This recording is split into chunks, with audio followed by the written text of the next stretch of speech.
Hi friends, ಎಲ್ರಿಗೂ ನಮಸ್ತೆ. Vedic ಅಸ್ಟ್ರಾಲಜರ್ಗೆ ಸ್ವಾಗತ. ನಿಮಗೆ ಎಲ್ಲರೂ ಹೇಗಿದ್ದೀರಾ? ನಾನು ಚೆನ್ನಾಗಿದ್ದೀನಿ. ಐ ಹೋಪ್ ನೀವೆಲ್ಲರೂ ಚೆನ್ನಾಗಿದ್ದೀರಾ ಅಂತ ಅಂದ್ಕೊಂಡಿದ್ದೀನಿ. ಪ್ಲೀಸ್ ಫ್ರೆಂಡ್ಸ್, ಈ ವಿಡಿಯೋನ ಫಸ್ಟಿಂದ ಕೊನೆವರೆಗೂ ಸ್ಕಿಪ್ ಮಾಡಿದೆ ನೋಡಿ. ನಿಮ್ಗೆ ಇಷ್ಟ ಆದರೆ ಲೈಕ್ ಮಾಡಿ, ಶೇರ್ ಮಾಡಿ. ಹೊಸದಾಗಿ ನೋಡೋರು ವೇದಿಕ್ ಅಸ್ಟ್ರಾಲಜರ್ಗೆ ಸಬ್ಸ್ಕ್ರೈಬ್ ಮಾಡ್ಕೊಳ್ಳಿ. ಪಕ್ಕದಲ್ಲಿರೋ ಬೆಲ್ ಐಕನ್ ಕ್ಲಿಕ್ ಮಾಡಿ. ನಾವು ಹಾಕೋ ಪ್ರತಿಯೊಂದು ವಿಡಿಯೋ ನೋಟಿಫಿಕೇಷನ್ಗೆ ಬರುತ್ತೆ, ತಕ್ಷಣ ನೋಡ್ಬೋದು. ನಾನಿವಾಗ ತಿಳಿಸ್ಕೊಡ್ತಾ ಇದ್ದೀನಿ ಮಕರ ರಾಶಿ ಬಗ್ಗೆ. ಬನ್ನಿ ನೋಡೋಣ. ಮಕರ ರಾಶಿಯ ಸ್ನೇಹಿತರಿಗೆ ಮತ್ತೊಮ್ಮೆ ನಮಸ್ಕಾರ. ಈ ಜೂನ್ ಮಾಸದಲ್ಲಿ ಏನೆಲ್ಲ ಆಗುತ್ತೆ? 3ನೇ ಮನೆಯಲ್ಲಿ ಶನಿ ಮತ್ತು 6ನೇ ಮನೆಯಲ್ಲಿ ಗುರು ಇದ್ದರೂ ಈಗ 7ನೇ ಮನೆ ಗುರು ಇದ್ದೇನೆ. ಕಮ್ಮಿ ನಿಮಗೆ 3ನೇ ಮನೆಯಲ್ಲಿ ಶನಿ ಸಂಪತ್ತನ್ನು ಕೊಟ್ಟರೆ 7ನೇ ಮನೆಯಲ್ಲಿ ಗುರು ಶುಕ್ರರು ಏಕ ರಾಶಿಯಲ್ಲಿ ಸ್ಥಿತರಾಗಿದ್ದಾರೆ ಸ್ನೇಹಿತರೆ. ಹಾಗಾಗಿ ಭಾಗ್ಯೋದಯವಾಗುವಂತಹ ಎಲ್ಲ ಲಕ್ಷಣಗಳು ಇದೆ ಈ ಮಾಸದಲ್ಲಿ. ಈ ಒಂದು ಮಾಸ ಅಂತ ಹೇಳ್ಬೋದು. ಈ ಮಾಸವನ್ನು ನೀವೇನಾದರೂ ಕಣ್ಮುಚ್ಚಿ ಕೂತ್ಕೊಂಡ್ರೆ ಅನುಭವಿಸೋಕೆ ಆಗಲ್ಲ. ಭಗವಂತ ಈಗಲೂ ಏನು ಕಮ್ಮಿ ಮಾಡಿಲ್ಲ ನಿಮಗೆ. ಯಾಕಂತಂದರೆ ಕಣ್ಣಿಗೆ ಬೇಕಾದನ್ನು ತಿಂತಾ ಇದ್ದೀರಾ, ಕಣ್ಣಿಗೆ ಬೇಕಾಗಿರೋದನ್ನು ಉಟ್ಕೋತಾ ಇದ್ದೀರಾ. ತುಂಬಾ ಅನುಕೂಲ ಮಾಡಿಕೊಟ್ಟಿದ್ದಾರೆ. ಶನಿ ಇದ್ದರೂ ಕೂಡ, ಅಂದರೆ ಶನಿ ದೋಷ ಕೂಡ ಇಲ್ಲ ಈಗ ಮಕರ ರಾಶಿಯವರಿಗೆ ಅಂತ ಹೇಳ್ಬೋದು. ಕಣ್ಣಿಗೆ ಬೇಕಾದ ಕಡೆ ಓಡಾಡ್ತಾ ಇದ್ದೀರಾ. ನೀವು ಓಡಾಡ್ತಕ್ಕಂಥ ಕಾರಲ್ಲೇ ಮಕರ ರಾಶಿಯವರು ಮತ್ತು ಒಳ್ಳೆಯ ವಾಹನಗಳನ್ನೇ, ಆದರೆ ನಿಮ್ಮ ಜಾತಕದಲ್ಲಿ ಏನಾದರೂ ನಷ್ಟ ಯೋಗಗಳು ಅಂತಕ್ಕಂಥದ್ದು ಇದ್ದರೆ ಸ್ವಲ್ಪ ಸಮಸ್ಯೆಗಳು ಆದರೆ ಟೋಟಲ್ ಆಗಿ ನಾನು ಹೇಳ್ತೇನೆ, ಗುರು ಮತ್ತು ಶನಿ ಇವರಿಬ್ಬರು ಕೂಡ 100ಕ್ಕೆ 100 ಭಾಗ ಸಪೋರ್ಟ್ ಅಂತಕ್ಕಂಥದ್ದನ್ನು ಈ ಮಕರ ರಾಶಿಯವರಿಗೆ ಮಾಡ್ತಾರೆ ಅಂತ ಹೇಳ್ಬೋದು ಸ್ನೇಹಿತರೆ. ಯಾಕಂತಂದರೆ ರಾಶ್ಯಾಧಿಪತಿಯಾಗಿರುವಂಥ ಶನಿ, ಅಂದರೆ ಮಕರ ರಾಶಿಗೆ ರಾಶ್ಯಾಧಿಪತಿ ಬಂದು ಶನಿದೇವ 3ನೇ ಮನೆಯಲ್ಲಿ ಇದ್ದಾನೆ. ಇನ್ನು ಗುರು ಸಪ್ತಮ ಸ್ಥಾನದಲ್ಲಿ, ಅಂದರೆ ನಷ್ಟ ಸ್ಥಾನಾಧಿಪತಿ ಆಗಿರ್ತಕ್ಕಂಥ ಜಯಸ್ಥಾನದಲ್ಲಿದ್ದಾನೆ. ನಷ್ಟ ಆಗೋಕ್ಕೆ ಬಿಡೋದೇ ಇಲ್ಲ ರೀ. ನೀವು ಕೈ ಹಾಕಿದ ಇದೆಲ್ಲ ಬಹಳಷ್ಟು ಅನುಕೂಲಗಳಾಗುತ್ತೆ. ಯಾವುದೇ ಕೆಲಸಕ್ಕೆ ಕೈ ಹಾಕಿದ್ರೆ ಜಯ ನಿಮ್ಮದೇ ಅಂತ ಹೇಳ್ಬೋದು. ಆದರೆ ಎಚ್ಚರಿಕೆಯಿಂದ ವ್ಯವಹರಿಸತಕ್ಕಂಥದ್ದು ಕೆಲಸವನ್ನು ಮಾಡಿ. ಯಾಕೆ ಈ ಮಾತನ್ನು ನಾನು ಹೇಳ್ತಾ ಇದ್ದೀನಿ ಅಂದರೆ, ಧನಭಾವದಲ್ಲಿ ಅಧರ್ಮಕಾರಕನಾಗಿರ್ತಕ್ಕಂಥ ರಾಹು ಇದ್ದಾನೆ. ಆ ರಾಹು ಏನು ಮಾಡ್ತಾನೆ ಅಂತಂದರೆ, ಬೇರೆಯವರಿಂದ ದೃಷ್ಟಿದೋಷ ನೋಡಿ, ದೃಷ್ಟಿದೋಷದಲ್ಲಿ 4 ವಿಧಗಳು: ಹಿತದೃಷ್ಟಿ, ಅಹಿತದೃಷ್ಟಿ, ಕ್ರೂರ ದೃಷ್ಟಿ ಮತ್ತು ನೀಚ ದೃಷ್ಟಿ. ಜೊತೆಗೆ ಶತ್ರು ಬಾಧೆಗಳು, ಹಿತಶತ್ರು, ಅಹಿತಶತ್ರು ಮತ್ತು ಕ್ರೂರ ಶತ್ರು, ನೀಚ ಶತ್ರು. ಈ ಶತ್ರು ಬಾಧೆಗಳು ಅಥವಾ ದೃಷ್ಟಿ ದೋಷಗಳು ಅಧಿಕವಾಗಿ ನಿಮಗೆ ಬರ್ತಕ್ಕಂಥ ಸಾಧ್ಯತೆ ಇದೆ. ಅಯ್ಯೋ, ನಿನ್ನೆ ಮೊನ್ನೆ ನೋಡಿದರೆ ಹೆಂಗಿದ್ದೆ, ಇವಾಗ ಹಿಂಗಾಗೋಗ್ಬಿಟ್ಟಿದ್ನಲ್ಲಪ್ಪ ಅಂತ ಯೋಚನೆ ಮಾಡೋ ಪರಿಸ್ಥಿತಿ ಬರ್ಬೋದು. ಯಾರಾದರೂ ಮುಂಚೆನೇ ಅಂದರೆ ಮಚ್ಚೆ ಇರೋ ನಾಲ್ಗೆಯಲ್ಲಿ ಹೇಳಿದರು ಅಂದರೆ ಇನ್ನಷ್ಟೇ ಮುಗೀತು ಅವ್ರ ಜೀವನ. ಬರೀ ನಷ್ಟಗಳನ್ನು ಅನುಭವಿಸಬೇಕಾಗುತ್ತೆ. ಜಾಗ್ರತೆ ವಹಿಸಿ ಸ್ನೇಹಿತರೆ. ಮತ್ತು ದೋಷಕ್ಕೆ ಕಲ್ಲಿನ ಬಂಡೆ ಕೂಡ ಸಿಡಿಯುತ್ತೆ ಅಂತ ಹಿರಿಯರು ಹೇಳ್ತಾ ಇದ್ರು. ನಿಜ ಅದು.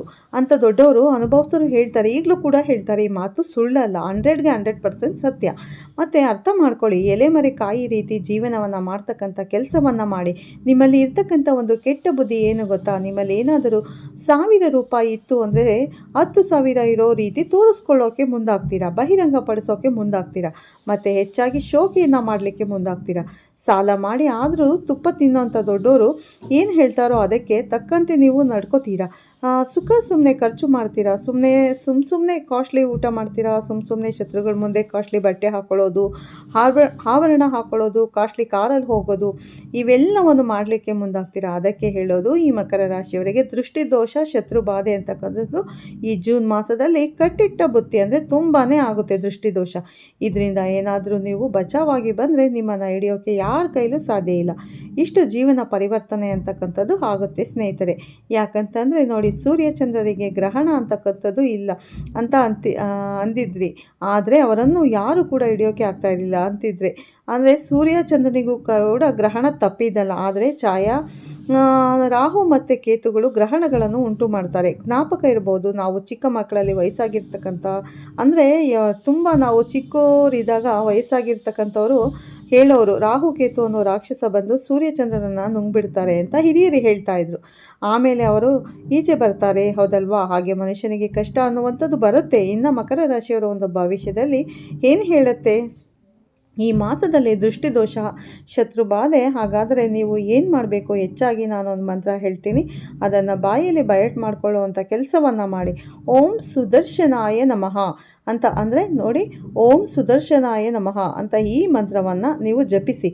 ಅಥವಾ ನೀವು ಆಧ್ಯಾತ್ಮಿಕ ಚಿಂತಕರಾಗಿದ್ದರೆ ಕ್ಲೀಂ ಕೃಷ್ಣಾಯ ಗೋವಿಂದಾಯ ಗೋಪಿ ಜನ ವಲ್ಲಭಾಯ ಪರಾಯ ಪರಮ ಪುರುಷಾಯ ಪರಮಾತ್ಮನೇ ಪರಕರ್ಮ ಮಂತ್ರ ಯಂತ್ರ ತಂತ್ರ ಔಷಧಾಸ್ತ್ರಾಣಿ ಸಂಹರ ಮೃತ್ಯುರ್ಮೋಚಯ ಮೋಚಯ ಓಂ ನಮೋ ಭಗವತೆ ಮಹಾಸುದರ್ಶನ ದೀಪ್ತ ಜ್ವಾಲ ಪರಿವೃತಾಯ ಸರ್ವದಿಕ್ ಶೋಭನಕರಾಯ ಓಂ ಪಟ್ ಪರಬ್ರಹ್ಮಿಣೇ ಪರಂ ಜ್ಯೋತಿಷೇ ನಮಃ. ಈ ಮಂತ್ರವನ್ನು ಹೇಳಿಕೊಳ್ಳತಕ್ಕಂಥ ಕೆಲಸವನ್ನು ಮಾಡಿ ಒಟ್ಟಾರೆಯಾಗಿ ಮಕರ ರಾಶಿಯವರಿಗೆ ಬಹಳಷ್ಟು ಅನುಕೂಲಗಳನ್ನು ಪಡಿತಕ್ಕಂಥ ಯೋಗಗಳಿದೆ. ಉಪಯೋಗವನ್ನು ಮಾಡಿಕೊಳ್ಳಿ ಅಂತ ಹೇಳ್ತಾ ಇದ್ದೀನಿ ಸ್ನೇಹಿತರೆ. ನೋಡಿದ್ರಲ್ಲ ಯಾವ ಮಂತ್ರವನ್ನು ಹೇಳ್ಕೋಬೇಕು. ಈ ಮಂತ್ರನ ನಾನು ಹೇಳಿದ್ನಲ್ಲ, ಅದನ್ನು ಒಂದು ಬುಕ್ಕಲ್ಲಿ ನೋಟ್ ಮಾಡ್ಕೊಳ್ಳಿ. ನೋಟ್ ಮಾಡಿಕೊಂಡು ನೀವು ಪೂಜೆ ಆದಮೇಲೆ ಓದಬೇಕಾದ್ರೆ ನೋಡ್ಕೊಂಡು ಓದಿ. ಅದನ್ನು ಬಯಟ್ ಮಾಡೋಕ್ಕಾಗಲ್ಲ, ಸ್ವಲ್ಪ ಕಷ್ಟ ಅನ್ನಿಸ್ಬೋದು. ಆದರೂ ಕೂಡ ನೀವು ಅದನ್ನು ಬರ್ಕೊಂಡು ಬಯಟ್ ಮಾಡಿಕೊಂಡು ನೀವು ಈ ಮಂತ್ರನ ಜಪಿಸಿ. ಖಂಡಿತ ನಿಮಗೆ ಯಾವುದೇ ನರದೃಷ್ಟಿ ಇದು ಮತ್ತು ಯಾರೇ ಜನದೃಷ್ಟಿ ಆಗಿರ್ಬೋದು, ಶತ್ರು ಬಾಧೆ ಇರ್ಬೋದು, ಎಂಥದೇ ಬಾಧೆಗಳಿದ್ರೂ ಕೂಡ ಎಲ್ಲ ಪರಿಹಾರ ಆಗುತ್ತೆ. ಆದಷ್ಟು ಪ್ರಯತ್ನ ಪಡಿ, ಈ ಮಂತ್ರವನ್ನು ಸಾಧ್ಯವಾದಷ್ಟು ಹೇಳ್ಕೊಳ್ಳಿ ಮತ್ತು ಶನಿಯನ್ನು ಜಪಿಸಿ. ಯಾಕಂದರೆ ನಿಮಗೆ ರಾಶ್ಯಾಧಿಪತಿ ಬಂದು ಮಕರ ರಾಶಿಗೆ ಶನಿ ಆಗಿರೋದ್ರಿಂದ ನೀವು ಆದಷ್ಟು ಶನಿ ದೇವರ ಆರಾಧನೆ ಮಾಡೋದನ್ನು ಖಂಡಿತ ಮರಿಬೇಡಿ ಸ್ನೇಹಿತರೆ. ಪ್ರತಿದಿನ ಶನಿ ಆರಾಧನೆ ಮಾಡ್ಕೊಳ್ಳಿ. ಶನಿವಾರದ ದಿನ ಶನಿ ಟೆಂಪಲ್ಗೆ ಹೋಗಿ ಅಥವಾ ಆಂಜನೇಯ ಟೆಂಪಲ್ಗೆ ಹೋಗ್ಬಿಟ್ಟು ಬನ್ನಿ, ಖಂಡಿತ ಒಳ್ಳೆಯದಾಗುತ್ತೇನೆ ಅಂತ ಹೇಳ್ತಾ ಸ್ನೇಹಿತರೆ ಈ ವಿಡಿಯೋನ ಮುಗಿಸ್ತೀನಿ. ಮತ್ತೆ ಸಿಗ್ತೀನಿ ಅಂತ ಹೇಳ್ತಾ ನೋಡಿ, ಈ ವಿಡಿಯೋನ ಫಸ್ಟಿಂದ ಕೊನೆವರೆಗೂ ಸ್ಕಿಪ್ ಮಾಡದೆ ಪೂರ್ತಿಯಾಗಿ ನೋಡಿ. ನಿಮ್ಗೆ ಇಷ್ಟ ಆದರೆ ಲೈಕ್ ಮಾಡಿ. ಓಂ ಶನೀಶ್ವರಾಯ ನಮಃ ಅಥವಾ ಓಂ ಗಂ ಗಣಪತಿಯೇ ನಮಃ ಅನ್ನೋ ಒಂದು ಕಮೆಂಟನ್ನು ಮಾಡಿ. ನಿಮ್ಮ ಕಮೆಂಟ್ ನಮಗೆ ತುಂಬಾ ಖುಷಿ ಕೊಡುತ್ತೆ. ವಿಡಿಯೋ ಶೇರ್ ಆಗಲಿ ಸ್ನೇಹಿತರೆ. ಮತ್ತು ಹಾಗೆ ನಿಮ್ಮ ಸ್ನೇಹಿತರಿಗೆ, ಮಕರ ರಾಶಿ ಸ್ನೇಹಿತರಿಗೆ, ಸಂಬಂಧಿಕರಿಗೆ ಆದಷ್ಟು ವಿಡಿಯೋನ ಶೇರ್ ಮಾಡಿ ಅಂತ ಕೇಳ್ಕೊತೀನಿ. ಹೊಸದಾಗಿ ನೋಡೋರು ಮಾತ್ರ ಫಸ್ಟ್ ನಮ್ಮ ಚಾನಲ್ಗೆ ಸಬ್ಸ್ಕ್ರೈಬ್ ಮಾಡ್ಕೊಳ್ಳಿ. ಹಾಗೆ ಪಕ್ಕದಲ್ಲಿರೋ ಬೆಲ್ಲೈಕನ್ ಕೂಡ ಕ್ಲಿಕ್ ಮಾಡಿ. ನಾವು ಹಾಕೋ ಪ್ರತಿಯೊಂದು ವಿಡಿಯೋ ನಿಮಗೆ ನೋಟಿಫಿಕೇಷನ್ಗೆ ಬರುತ್ತೆ ಸ್ನೇಹಿತರೆ, ತಕ್ಷಣ ನೋಡ್ಬೋದು ಸ್ನೇಹಿತರೆ. ನೋಡೋದ್ರಲ್ಲ ಮಕರ ರಾಶಿ ಜೂನ್ ಇನ್ನೇನು ನಾವು ಕೊನೆ ಹಂತದಲ್ಲಿದ್ದೀವಿ. ಜೂನ್ ತಿಂಗಳ ಕೊನೆ ಡೇಟಲ್ಲಿದ್ದೀವಿ. ಅಂದರೆ ಇವತ್ತಾಗಲೇ 25 ಅನಿಸುತ್ತೆ. ಅಂದರೆ 24 ಇವತ್ತು.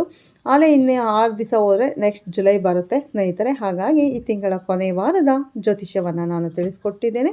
ಹಾಗಾಗಿ ವಿಡಿಯೋ ಇಷ್ಟ ಆದರೆ ಲೈಕ್ ಮಾಡಿ, ಶೇರ್ ಮಾಡಿ. ಓಕೆನಾ ಸ್ನೇಹಿತರೆ?